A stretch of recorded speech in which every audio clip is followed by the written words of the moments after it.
ഒരു സർക്കാരിന് കിട്ടുന്ന പരാതികൾ എന്ന് പറയുന്നത് ലക്ഷക്കണക്കിനാണ്. അത്രയും ജനം അടുത്തു നോക്കൂ. അങ്ങനെയൊന്നുമില്ല. ഞാൻ പറയുന്നതിന്റെ ഇടയിൽ കയറി പറയണ്ട അത്രേ ഉള്ളൂ. ഉത്തരം മുട്ടുമ്പോൾ കൊഞ്ഞാൻ കുത്തുക. താങ്കൾ പറഞ്ഞു ശരിയാണെന്ന് പറഞ്ഞു. കുറച്ച് കോൺഗ്രസ് നേതാക്കന്മാർ താങ്കളെ വിളിച്ചെന്ന് പറഞ്ഞു. താങ്കൾ പറയുന്നത് ശരിയാണെന്ന് പറയാൻ മാത്രമുള്ള വിഡ്ഢികളായിട്ടുള്ള കോൺഗ്രസ്സുകാരെ ആരാണെന്ന് കേരളം അറിയട്ടെ. ഒന്ന് പോവാടാ പോയി തരത്തി പോയി കളിക്കണം. ആൾക്കാര് രമേശ് ചെന്നിത്തല, കെ സുധാകരൻ, ശബരിനാഥ്, വിഷ്ണുനാഥ് തുടങ്ങിയ ആൾക്കാർ ഈ വിഷയം വന്ന സമയത്ത് ഞാനുമായിട്ട് സംസാരിച്ചു. ചമ്മി നല്ല അന്തസ്സുള്ള വക്കീലന്മാരെ കൂടെ നിർത്തിയിട്ട് പറയണം സഖാവ് പിണറായി വിജയന്റെ പേര്. അല്ല നിങ്ങളെ പോലെ തോന്നും വഴി വായിൽ തോന്നിയത് കോതയ്ക്ക് പാട്ടെന്ന് പറയുന്ന പോലെ ചാനൽ മുറികളിൽ കയറി വിളിച്ചു പറയുന്നവർക്ക് പറയാനുള്ള പേരല്ല കേരളത്തിലെ മുഖ്യമന്ത്രിയുടെ. അതുകൊണ്ട് ആ രാഷ്ട്രീയമൊന്നുമായിട്ട് SFI വിമർശിക്കാനോ സഖാവ് പിണറായി വിജയന്റെ പേരെടുത്ത് വിമർശിക്കാനോ നിങ്ങൾ പോരേണ്ട കാര്യമില്ല.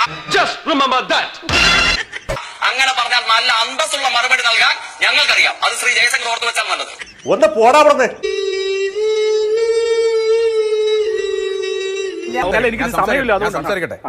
ഞാനിവിടെ മറ്റേ പണിക്കല്ലല്ലോ വന്നേ.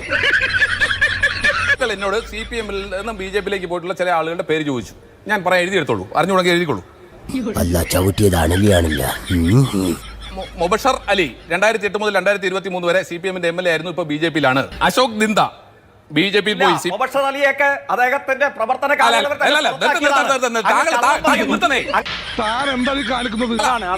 ഇതാണ് പൊളിറ്റിക്കലി തന്തയില്ലായ്മ എന്ന് പറയുന്നത്. ചൈനയിൽ നിന്ന് ഇറക്കുമതി ചെയ്യുന്ന കസേര, ക്യാരവൻ, കുളിക്കാൻ സ്വിമ്മിംഗ് പൂള്, നട്ടാൽ കുരുക്കാത്ത നുണകളുടെ 100,000 പതിപ്പുകളാണ് ഈ ബസ്സിനെ സംബന്ധിച്ച് മാത്രം കേരളത്തിലെ മുഖ്യധാരാ മാധ്യമങ്ങൾ നമുക്ക് മുമ്പിൽ പ്രക്ഷേപണം ചെയ്തത്. അത്രയും പറഞ്ഞ അത്രയും വിശേഷണങ്ങളൊക്കെ ഉണ്ടോ എന്ന് എനിക്ക് സംശയമുണ്ട്. പക്ഷെ കറങ്ങുന്ന കസേര അതൊരു യാഥാർത്ഥ്യമാണല്ലോ. അതിന്റെ ചെലവ് 1 കോടി 5 ലക്ഷമാണ് എന്നുള്ളതും നമ്മുടെ മുന്നിലെ യാഥാർത്ഥ്യമാണ്. പിന്നെ നുണ പറഞ്ഞ് നിങ്ങളെ വിശ്വസിക്കേണ്ട വല്ല ആവശ്യം എനിക്കുണ്ടോ മേന്നെ? മുഴുവൻ നുണയാണ് എന്ന് പറയാൻ പറ്റുമോ? സ്വിമ്മിംഗ് പൂൾ എന്നൊന്നും ഞാൻ എവിടെയും കേട്ടിട്ടില്ല. താങ്കൾ എവിടെ നിന്നാ കേട്ടതെന്ന് അറിയില്ല.